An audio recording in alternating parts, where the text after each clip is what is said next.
안녕하십니까. 반갑습니다. 오늘부터 정식으로 간편민법 기본 강의를 맡게 된 김동진이라고 하고요. 일단 여러분들 그 밑에 보시면 다음 카페 요거 보이죠, 여러분들. 여기 꼭 가입하셔가지고요. 제가 이제 공지사항에 글 둔 게 있거든요. 공지 글 꼭 확인하시고 거기 보시면 이제 우리 그 단톡방이라고 하잖아요, 그죠? 단톡방도 있으니까 거기에 수강생분들 꼭 들어와 계셔야 됩니다. 그래 제가 나중에 시험이 이제 임박하면 할수록 민법 공부를 이렇게 저렇게 어떻게 해라부터 해서 제 각종 자료 같은 것들 다 올려드릴 거니까요.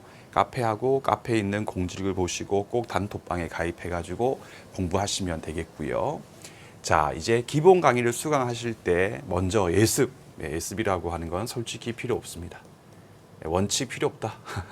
뭘 알아 여러분들 연습하시죠? 하실 필요 전혀 없겠고요. 그 밑줄 영상이 있잖아요. 밑줄 영상이 있으니까 그거 보고 그냥 연필 같은 걸로 찍찍찍 밑줄만 좀 한번 찍 그으면서 나는 밑줄 그을 때 눈이 좀 가는 타입이다 하면 밑줄 친 게 뭐 한글이네 이렇게 한번 읽어보시면 되고, 그것도 싫고 바쁘신 분들 같은 경우는 그냥 밑줄만 쫙쫙 긋고 수업에 들어오시면 됩니다. 다음에 이제 수업 들으실 때 열심히 들으시면 되고, 여러분들 필기 노트가 나가 있기 때문에 거의 뭐 제가 하는 필기에 90% 이상은 다 필로에 나와 있기 때문에 굳이 막 쓰실 필요 없고 집중해서 잘 들으시면 됩니다. 됐고, 이제 중요한 게 복습입니다. 해서 기본 강의 때는 이제 예습은 별로 필요 없고 복습이 중요한데요. 복습할 때 여러분들 너무 처음부터 욕심을 많이 내가지고 이거 저거 다 하려고 하지 마세요. 지금 무슨 말이냐면 여러분들, 아무리 우리가 민법 기본 강의를 듣는 기간 동안 또 하루 종일 민법 공부만 하실 분들은 거의 없잖아요, 여러분들. 그죠? 그러면 이제 민법에 공부할 수 있는 시간이 별로 없는데 민법 강의 듣고 민법 기본서 대충 한번 배운 거 밑줄 친 거 읽고 또 뭐 문제집 풀고 절대 그렇게 하지 마세요.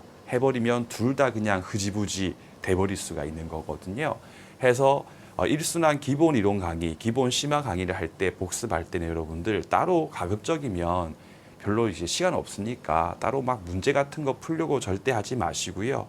밑줄 친 내용 중심으로, 그리고 필기 노트를 같이 보시면서 아까 수업 시간 때 이렇게 설명했구나 정도까지만 한번 꼼꼼하게 확인하는 정도만 하시면 충분해요, 여러분들.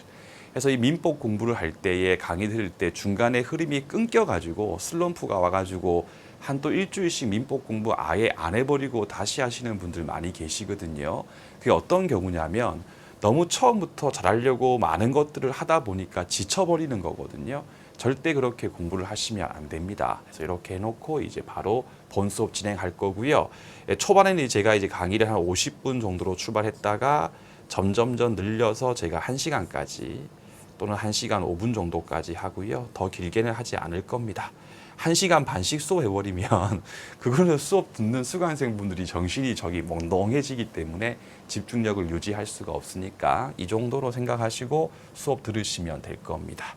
그래서 우리 교재 2페이지 한번 펼쳐보시고요. 민법 서론이라고 돼 있지 않습니까? 해서 제1편 민법 총칙부터 볼 건데요. 혹시 이 기본 강의를 듣는 분들 중에 인문특강을 수강 안 하신 분들은 안 됩니다. 인문특강 공짜입니다. 꼭 듣고 오세요. 인문특강이 뭐 내가 앞으로 강의 이렇게 할 거다 그렇게 한 게 아니고 진짜 중요한 내용들을 제가 인문특강 때 설명드렸기 때문에 인문특강 꼭 들으시고 기본 강의를 클릭하시면 되겠고요.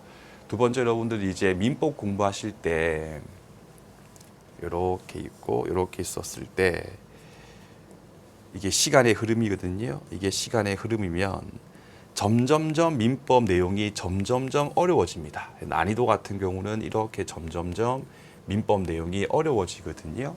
근데 여러분들의 의지가 또는 욕심은 갈수록 이렇게 줄어듭니다.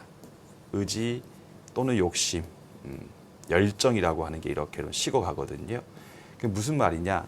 민법 총칙 제일 앞에 공부할 때 여기 보시면 민법에 의해가지고 뭔가 설명이 잔뜩 있죠, 여러분들. 절대 이런 부분에서 시간 빼앗기지 마세요. 별로 안 중요하고 뭐 잘 안 나오거든요.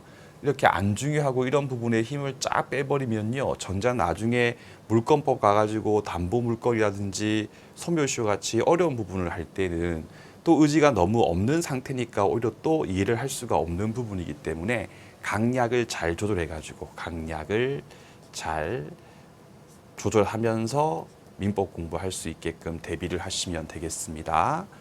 제일 위에 보시면 서설이라고 돼 있는데 그냥 웃으면서 한번 들으시면 되고 듣고 날려도 관계없습니다.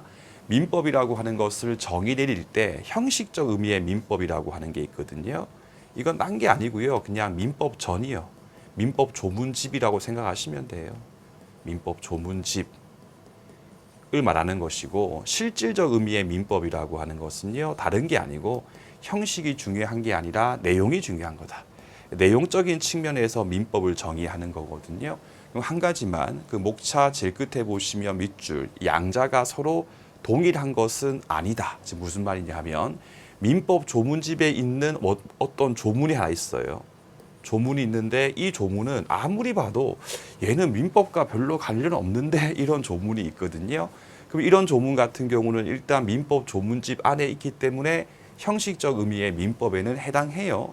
하지만 내용을 가만히 봤을 때 무슨 벌칙 같은 거 있거든요. 그거는 원래 민법과 관련 없는데 그냥 하다 보니 조문집에 있는 거기 때문에 형식적 의미의 민법에는 포함되지만 그 내용을 보았을 때 사인과 사이 사이의 권리 의무 관계에 관한 규정이 아니기 때문에 내용적인 측면에서 실질적 의미의 민법에는 포함되지 않는 경우도 있기 때문에 양자가 항상 동일한 것은 아니다 정도까지만 확인하시면 되겠습니다. 밑에 로마자 2번 이하 보실 필요 없고요. 3페이지 가시고 제일 위에 목차 나번 보이십니까? 그 목차 나번에다가 좀 이렇게 해서 조금 이쁘게 빼내가지고 인문특강 복습이라고 적어두시죠. 거기 있는 내용을 제가 인문특강 때 열심히 했던 부분이거든요. 적어두신 다음에 제 강의할 때 인문특강 때 어떤 내용을 제가 했어라고 얘기하면 했는데 나는 왜 모르지 라고 하면서 슬퍼하지 마시고요. 한 번 더 그 프린트 있지 않습니까? 꺼내서 한번 찾아보는 방식으로 쭉쭉 따라오시게 되면 나중에는 그냥 다 기억될 부분들이니까 절대 걱정하실 필요 없습니다. 하시고 이제 우리 교재 4페이지 가신 다음에 4페이지부터 정식으로 이제 민법 공부를 하시면 됩니다. 제일 위에 보시면 민법의 법원이라고 돼 있고요.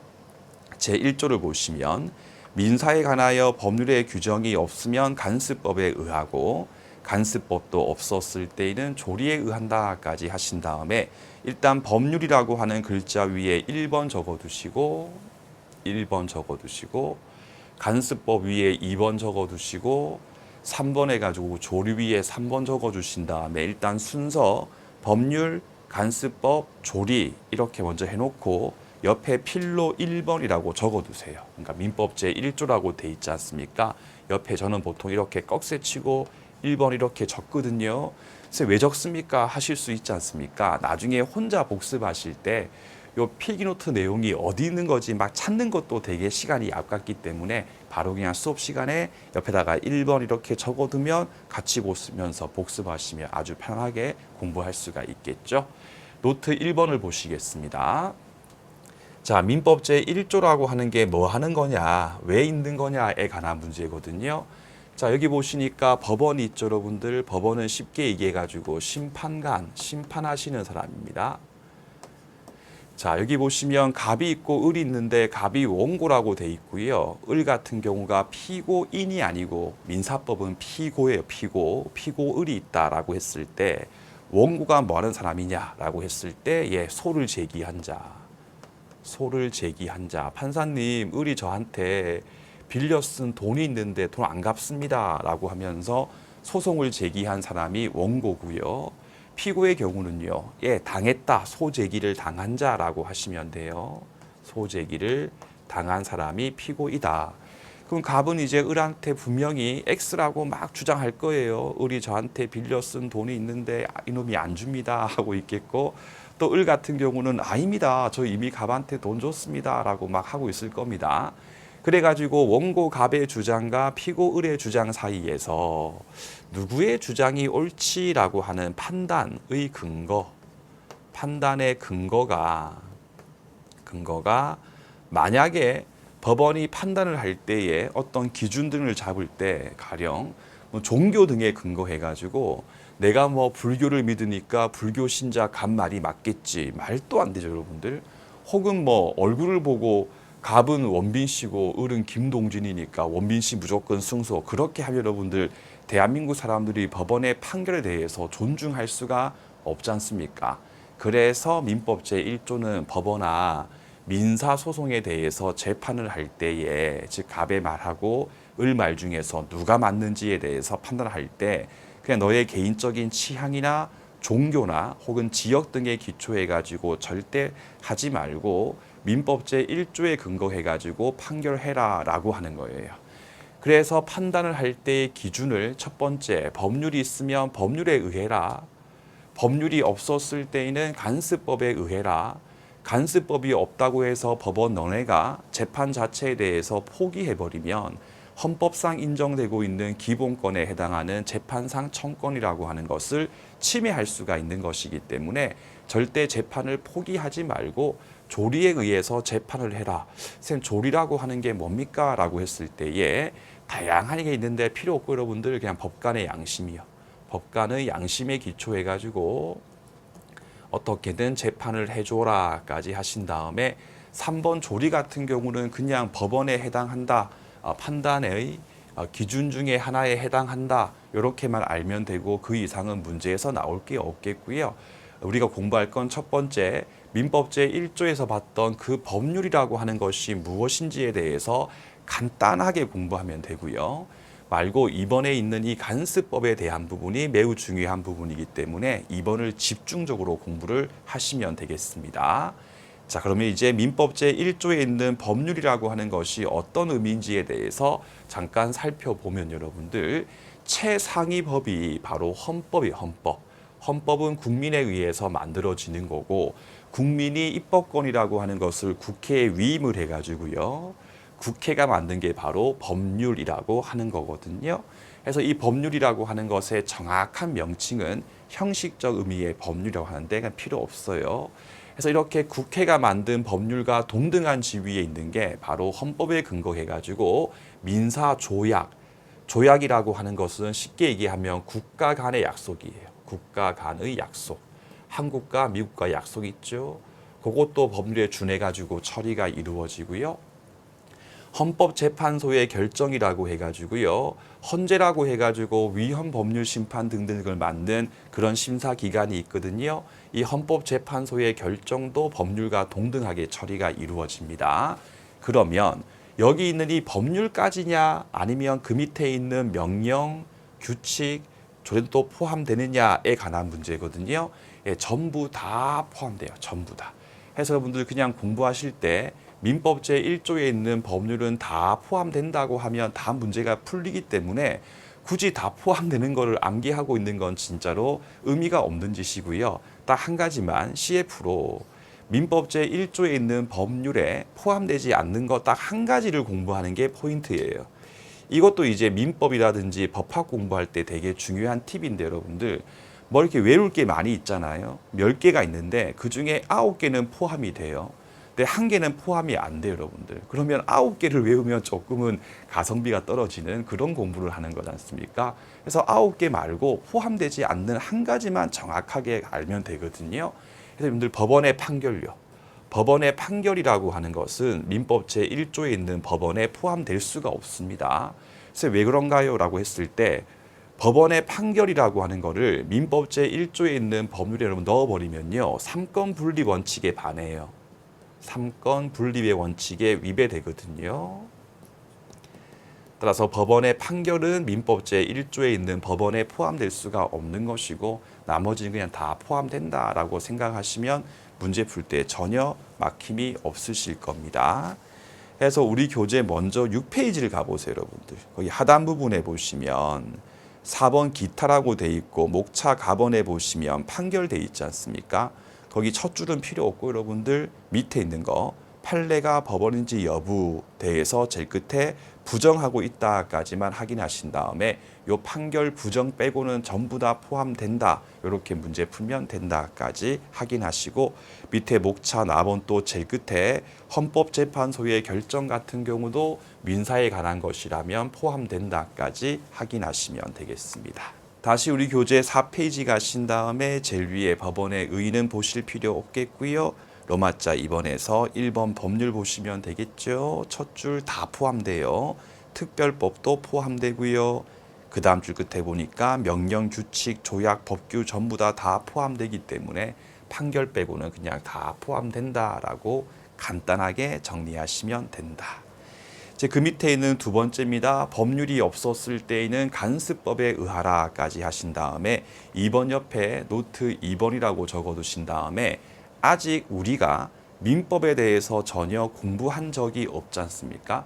그럼 제가 아직까지는 이 민법의 내용에 기초해가지고 민법상의 간습법이 무엇인지는 조금은 설명하기 힘든 게 분명히 있습니다. 그런데 우리 간습 헌법이라고 하는 말은 있죠. 어떤 말이냐? 대한민국에도 그 어떤 법률상에도 대한민국의 수도는 서울이다라고 하는 그런 법 조문은 없습니다. 하지만 대한민국 국민의 대다수가 서울이라고 하는 도시가 수도다라고 믿고 지금 생각하고 있지 않습니까? 바로 그게 간습 헌법이고 그와 유사한 게 간습법이라고 하는 거거든요. 그래서 목차 2번 간습법 옆에 노트 2번이라고 적어두신 다음에 간습법 보시면 의의는 보실 필요가 없는 이유가 요건 1번, 2번, 3번에서 의의가 나옵니다. 1번 아주 오랜 기간 동안 거듭해서 그렇게 해왔어요. 그렇게 마땅히 해왔다. 그리고 대다수의 국민들이 그게 법이지라고 하는 이른바 법적 확신이라고 하는 것을 가지고 있고 더 나아가서 그 내용 자체가 대한민국 전체 법 질서에 위반되지 않았을 경우에는 그때는 간습법으로서 인정이 될 수가 있는 겁니다. 여기서 첫 번째 간행이라고 하는 것은 그냥 목차까지만 알면 되고 내용이 없고요. 이번에 보시면 법적 확신이라고 하는 부분에서 그러면 오랜 기간 동안에 그렇게 쭉쭉쭉 해왔고요. 대다수의 국민들이 그렇게 하는 게 법이지라고 믿고 따르고 있거든요. 그래가지고 법적 확신도 있었어요. 근데 갑하고 을 사이에서 다툼이 생겼는데 갑 같은 경우는 판사님 요게 간습법입니다 라고 하고 있고 을 같은 경우는 간습법 아닙니다 라고 하고 있는 거예요. 그래가지고 법원이 이게 간습법인가 아닌가 한번 우리가 알아보자 라서 해서 알아보니까 간습법이 맞는 거예요. 그래서 간습법 맞다라고 하는 판결이 이렇게 선고가 됐을 때에 간습법으로서 인정되는 시점이 언제부터냐에 관한 부분인데요. 즉 여기 있는 이 판결이라고 하는 것도 간습법의 성립 요건인가 아닌가에 관한 부분인데 절대 아니에요, 여러분들. 판결은 법원이 하는 거죠. 그렇죠? 법원 같은 경우는 입법기관이 아니에요. 법원은 입법기관이 아니기 때문에 함부로 법원이 법 같은 걸 만들 수가 없습니다. 따라서 여기 있는 이 판결은 간행이 존재하고 법적 확신이 있었을 때에 간습법이 성립했고 이미 성립된 것을 판결을 통해서 확인한 것에 불과한 거지. 판결을 통해서 간습법이 만들어지는 게 절대로 아닙니다. 알겠죠? 그럼 시험 문제에서 법원의 판결을 통하여 간습법의 창설이 이루어진다라고 하면 틀린 질문입니다. 판결이라고 하는 것은 이미 존재하고 있는 간습법에 대해서 확인한 것에 불과하지 판결을 통해서 간습법이라고 하는 것을 만드는 것은 아니다까지 꼭 기억을 해주시면 되겠습니다. 다음에 3번이 제일 중요한데 제가 키워서 설명드릴 거고요. 그래서 법 구조 이제 헌법상 얘기긴 한데 조금만 최상위 제일 위에 이제 헌법이 있고요. 그 밑에 이제 법률이 있고요. 그 밑에 이제 명령 규칙 등이 있거든요. 이랬을 때 법률 등이 상위에 있는 헌법상의 이념 등의 배치 위배되는 경우는요. 헌법재판소에서 위헌 법률 심판이라고 하는 것 해가지고 이 법의 몇 조 같은 경우는 헌법상 무슨 기본권 등을 침해하는 것이기 때문에 더 이상 효력이 없어라고 해가지고 없앨 수 있어요. 이렇게 없앨 수 있는 것을 말한다까지 하시면 됩니다.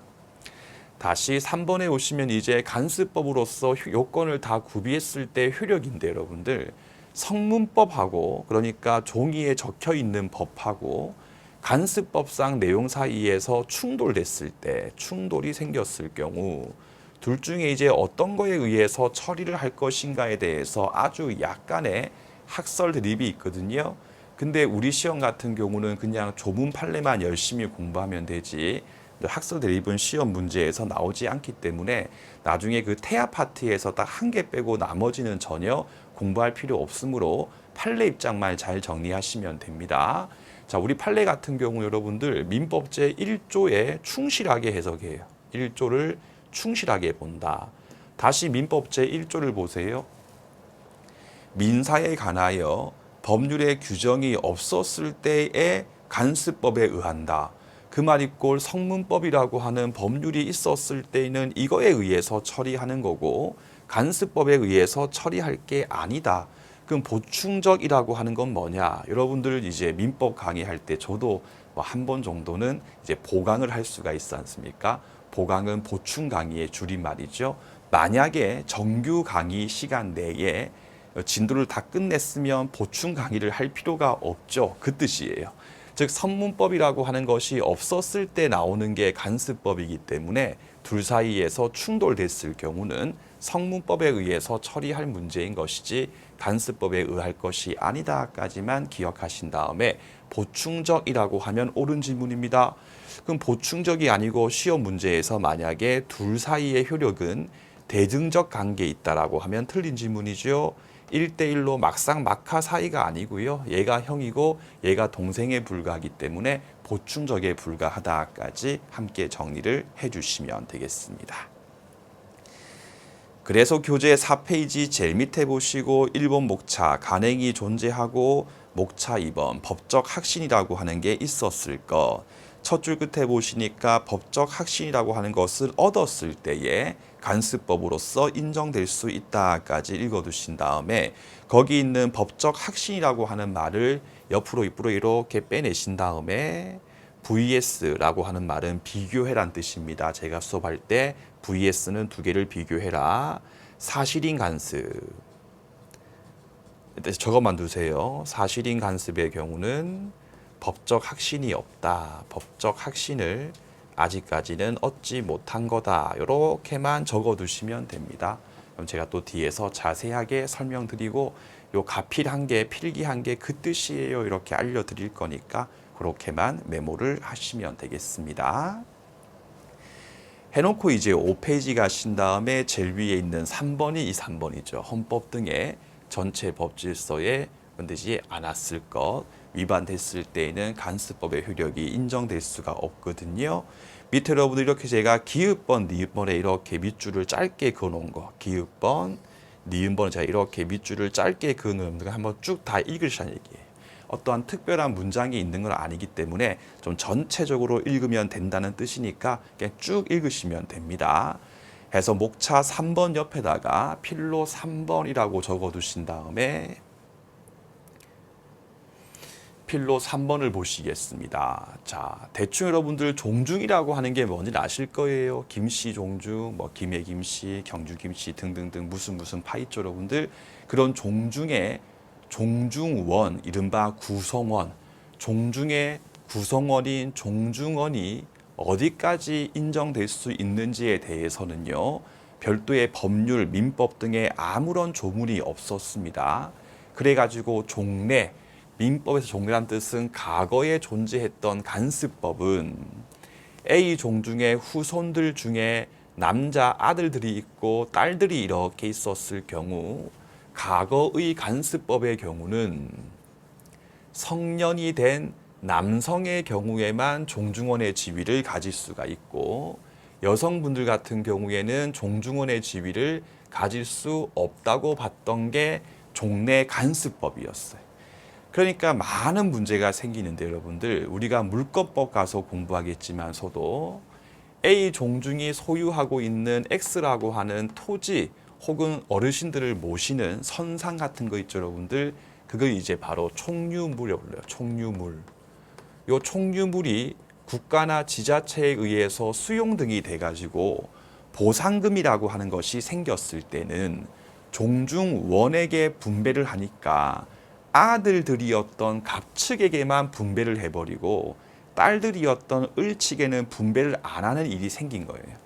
그래가지고 을측이 소송을 제기한 거예요. 이거 말도 안 된다. 똑같은 후손인데 왜 아들들한테만 종중원의 지위를 주느냐라고 하면서 을측이 소송을 제기했거든요. 하니까 현재 우리 판례가 야, 종래 존재했던 이 과거에 남성만 될 수 있다라고 하는 이 종래 간습법은 우리 헌법상 대이념, 평등의 원칙, 평등권 해가지고 이른바 남녀 평등이라고 하는 이념에 위반되기 때문에 더 이상 전체 법 질서에 부합하지 않게 되었다.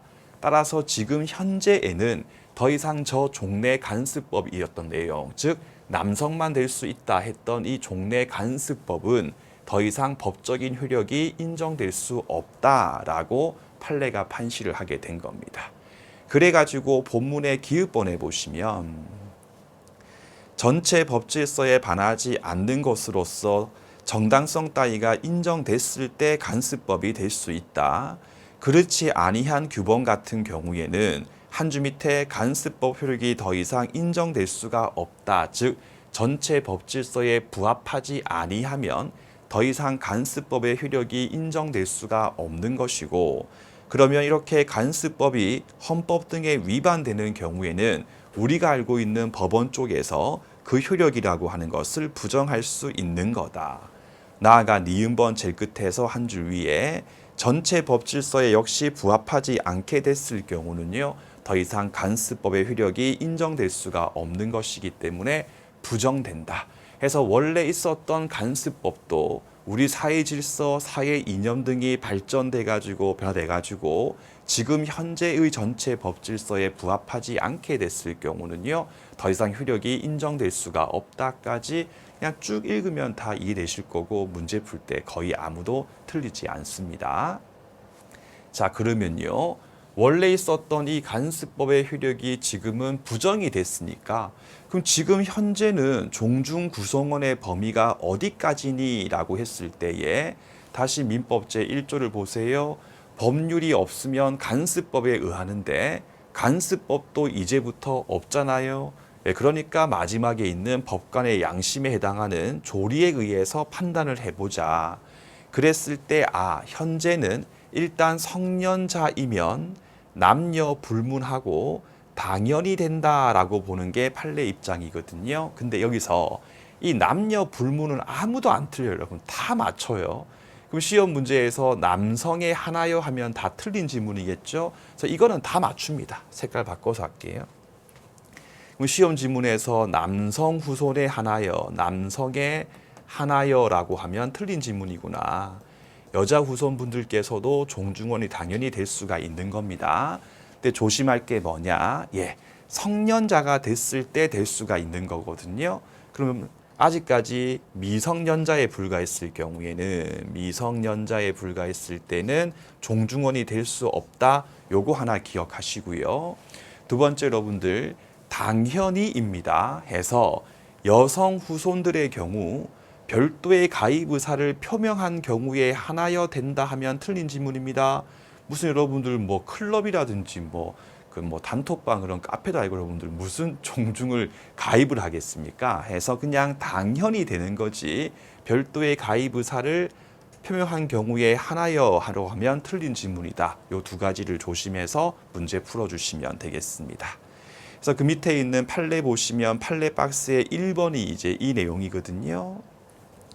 한 줄 밑에 남자만 될 수 있다라고 했던 종래 간습은 두 줄 밑에 더 이상 효력을 가질 수 없게 되었다. 짧게 얘기하면 이거 더 이상 효력 없어. 고까지고요.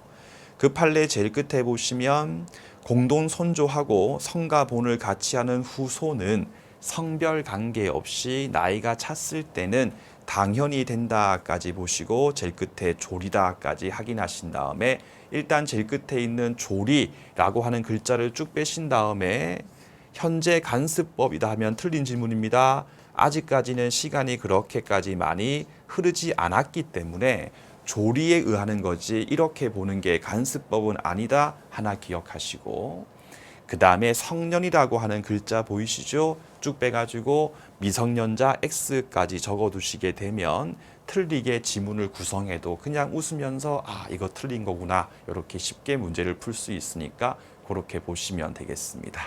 근데 간수법 여러분들 이쪽이 판례가 되게 좀 기해요. 잘 안 나오거든요. 근데 올해 특A급인 이유가 그 밑에 보시니까 2번에 이 간수법 종중에 관한 또 최신 판례가 나와가지고 밑에 2번 판례 옆에다가 노트 4번이라고 적어두시고 노트 4번을 보시면 되겠습니다. 자, 갑이 이제 아버님이시고 이름이 정땡땡이었고요. 어머님이 을이신데 이름이 강땡땡이었거든요. 그 사이에서 이제 병이라고 하는 자식이 있었는데 갑하고 을 두 분께서 이제 이혼을 이렇게 하게 됐습니다. 이혼을 하게 되었다. 이랬을 때 여러분들 듣기 마시고요. 원칙적으로 아직까지는 자식의 성은 아버님 걸 따릅니다. 다만 갑하고 을 사이에서 친족법상에 혼인신고를 하실 때 우리 사이에서 나온 자식은 엄마 성에 의한다라고 미리 정했을 경우는요. 엄마 성을 따를 수 있기도 합니다. 다만 이제 그냥 듣고 넘기시면 되고요. 그래가지고 이제 병의 성이 정이 돼가지고 뭐 정땡땡이라고 하는 이름을 갖게 됐습니다. 그런데 민법 제 781조에 근거해가지고 여러 가지 이유가 있었을 경우는요.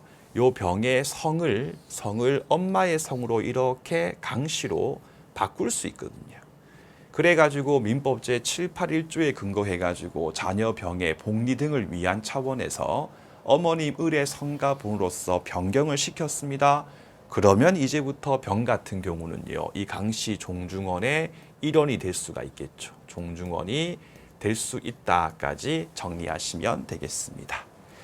그래서 이번 판례 보시게 되면 한 줄 밑에 자녀의 성이 엄마 쪽으로서 변경됐을 경우에 모가 속했던 종중의 후손중이 되기 때문에 제일 끝에 될 수 있다, 된다까지 빠르게 한번 읽으신 다음에 이 판례에서 함정팔 부분은 다른 부분이 아닙니다. 두 번째 줄 앞에 보시면 성년인 있죠, 여러분들. 그걸 살짝 바꿀 거예요. 해서 요 병이 요 엄마 쪽이었던 강씨 종중 쪽의 종중원이 될 수 있기 위해서 무조건이 아닙니다.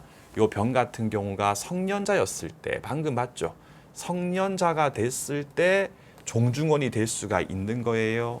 그럼 시험 문제에서 그 부분을 살짝 바꿀 거예요. 성년 여부를 불문하고 하면 틀린 질문입니다. 성년 여부를 불문하는 게 아니고 불문하는 게 아니라 성년자가 됐을 경우에 한해서만 될 수가 있는 것이기 때문에 방금 봤던 이 부분을 조심해가지고 최신 판례 시험 문제 지문에 대비를 해주시면 되겠습니다. 다음 밑에 목차 답원 가시면 간수법의 효력인데 그 밑에 있는 목차 1번 있지 않습니까? 옆에 노트 5번이라고 적어두시되 방금 봤죠? 보충적이라고 하는 말만 기억하시면 돼요. 다만 노트 5번을 펼치신 다음에 일단 절대 이 사례 문제 자체가 그대로 시험 문제에서 나올 수는 없습니다. 다만 제가 처음 민법 강의를 하는데 보충적이에요 하고 넘겨버리면 조금 그렇지 않습니까? 제가 한번 설명드리고 정리를 할 테니까 한번 들어보시되 들을 때 인문특강 내용을 한번 최대한 땡겨서 들어보세요. 자, 정이란 자가 X 토지의 땅 주인이었거든요. 근데 갑자기 자기가 별도의 동의나 승낙 등을 한 적이 전혀 없는데 위에 분묘, 그러니까 무덤인데 그냥 분묘죠, 여러분들. 분묘가 이렇게 설치가 돼 있고 그 속에 갑이라고 하시는 분이 이렇게 시신이 안장이 돼 있는 거예요. 그죠? 이랬을 때 여러분들 일반 건물이었을 때는 그냥 정의 인문특강 내용이죠. 건물주를 상대해가지고 야, 내 땅 위에 왜 네가 건물 지었냐 하면서 민법 제214조에 근거해가지고 지상물에 대해서 철거 청구를 구하면 돼요. 그래가지고 민법 제4조에 근거해가지고 지상물에 대해서 철거 청구를 구하려면 우리 교재 3페이지 가시고 상단 부분에 도표 1, 2, 3, 4까지 목차 확인하시고 2번에 있는 소유권에 기한 물청에서 또 2번에 있는 철거 청구를 보신 다음에 원고 정의 X 토지에 대해서 소유권자의 지위를 가지고 있고, 그 다음에 피고가 저기 있는 지상물에 대해서 처분권을 가지고 있었을 것, 지상물 분묘를 말하죠. 분묘. 그럼 저기서 저 분묘에 대해서 누가 철거 처분권을 가지고 있는지에 대해서 그 당시에 성문법에 의했을 경우는요, 갑의 장남이었던 병이 가지고 있었고요. 그 당시에 간습법에 의했을 경우에는 배우자 을이 가지고 있거든요. 이렇게 둘 사이에서 충돌됐을 때에 갑이 누구를 상대해 가지고 소송을 제기하면 승소할 수 있을 것인가에서 나온 게 이 판례예요. 해서 우리 판례 같은 경우는 민법 제1조에 충실하게 해석해서 성문법이 앞선다. 따라서 보충적 효력설, 따라서 간습법에 의해서 처리할 게 아니라 요거에 의해 가지고 장남병을 상대해 가지고 소송 제기하면 승소할 수 있다 해서 간습법이 아니고 성문법에 의해서 병을 상대로서 철거 청구를 구한다까지 익혀주시면 되겠습니다. 다만 이 사례까지는 나올 수가 없으니 보충적이라고 하는 말만 잘 기억하면 충분하다라고 가이드 마무리 해드리겠습니다. 그럼 다시 우리 교재 가시면 5페이지 하단 부분에 보충적 효력설까지만 짧게 확인하시고 넘기시면 되겠고요. 그 밑에 있는 2번 보시면요. 본문만 우리 판례 같은 경우는 법적 확신이 있는가 없는가 유무에 근거해 가지고 간습법이라고 하는 개념하고 사실인 간습이라고 하는 것을 달리 구별하고 있다. 따라서 민법 제1조에 있는 저 법원에 있는 간습법에는 다른 개념인 사실인 간습이 포함된 것으로 볼 수 없다까지 읽어두신 다음에 여기서 사실인 간습이 뭡니까? 라고 하는 등등의 내용은요. 제가 나중에 다시 뭔가 배우고 강의할 거니까요.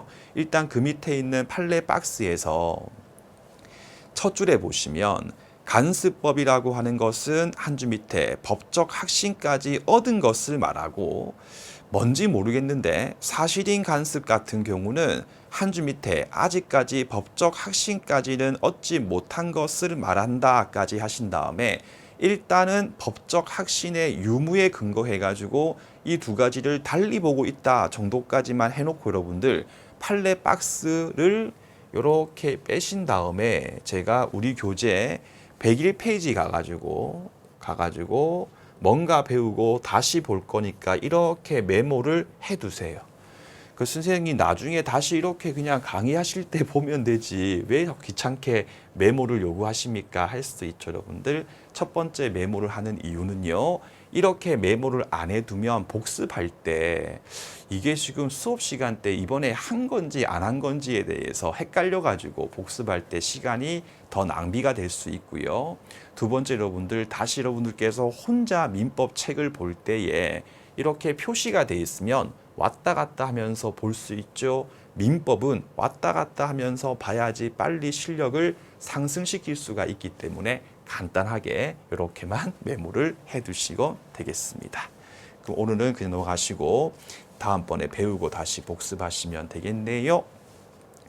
이제 우리 교재 6페이지 가시고 조리, 의 보실 필요 전혀 없고 여러분들 나번 제일 끝에 보시니까 조리의 법원성을 인정하고 있다까지만 읽어주시면 되겠습니다.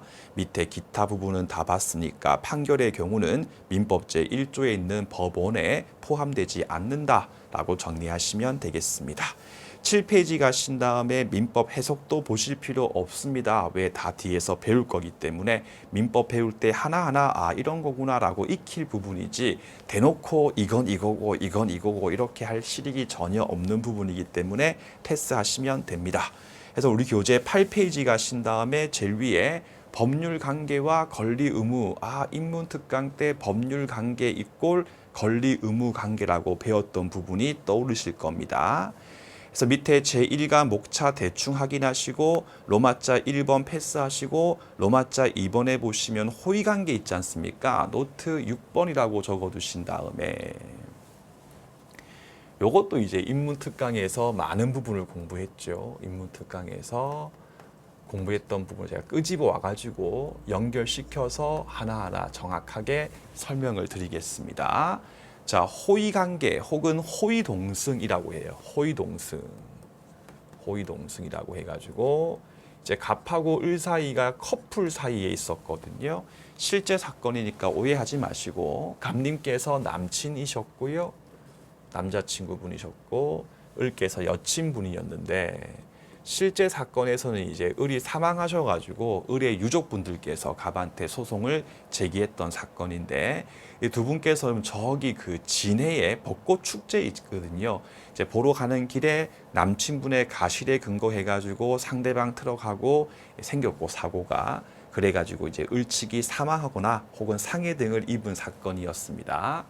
자, 이랬을 때 이제 을이 갑을 상대해가지고 손해배상을 청구할 수 있는가 없는가에 대해서 제가 인문특강할 때 가장 많이 강조했던 것 중에 하나가 1번이지요. 민법에 있는 손해배상 청구권이라고 하는 것은 각각 다른 근거가 있기 때문에 시험 문제 풀 때 1번을 묻는 경우하고 2번의 경우를 반드시 구분해가지고 문제를 풀어라라고 제가 설명드렸거든요. 그래가지고 첫 번째가 계약상 갑하고 을 사이에서 계약을 했고 그 계약이 유효해서 갑이 을에게 채무를 지고 있는데 갑이 그 채무를 불이행했을 때 생기는 배상청구권이고 민법제 390조라고 설명을 드렸고요. 또 하나가 7호공조, 즉 불법행위에 근거한 손해배상청구권 이렇게 총 두 가지가 있습니다. 자, 이 중에서 첫 번째입니다. 을이 갑에게 1번 계약상 채불에 근거해가지고 손해배상 청구권 행사할 수 있느냐라고 물었을 경우 갑하고 을 사이에서 계약이 성립되고 2단계 성립된 계약이 유효했을 때 청구할 수가 있지 않습니까? 그죠? 근데 사안의 경우에 갑과 을 같은 경우는 호의동승, 커플 사이에 불과해서 갑이 호의로 을을 태워준 것에 불과하지 갑하고 을 사이에서 처음부터 계약을 한 적이 없죠. 그러므로 계약의 성립 자체가 인정되지 않기 때문에 둘 중에서 1번은 행사할 수가 없다라고 답하시면 되는 거예요. 그런데 갑하고 을 사이에서 별도의 계약에 성립된 점이 전혀 없는 경우라 하여도 가령 이런 경우도 있죠.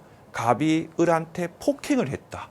그럼 갑하고 을 사이에서 아무런 계약이 없었다 해도 을이 갑을 상대해가지고 민법제 750에 근거하여 불법 행위를 이유로 배상 책임을 물을 수 있지 않습니까?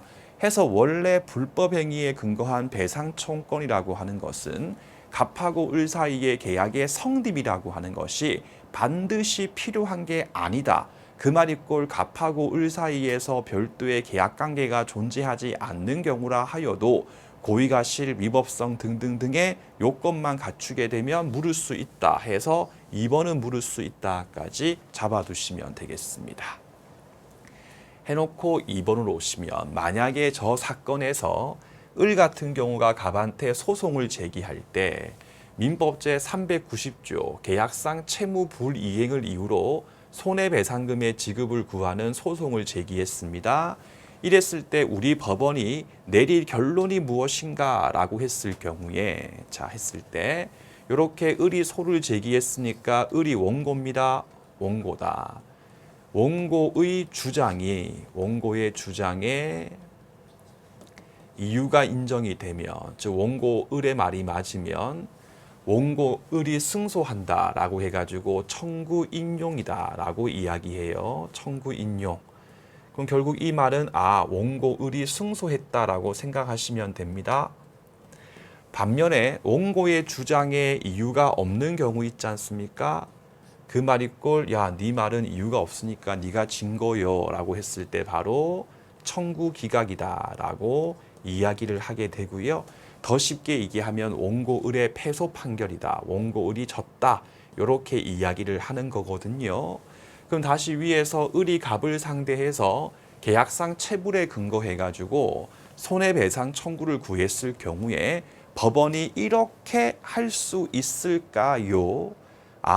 을에게 계약상 채불에 근거한 배상 청구권은 없지만 불법 행위에 근거한 손해배상 청구권은 인정되기 때문에 을 청구 인용 탕탕탕 할 수 있다 없단데 우리 민소법상 안 됩니다.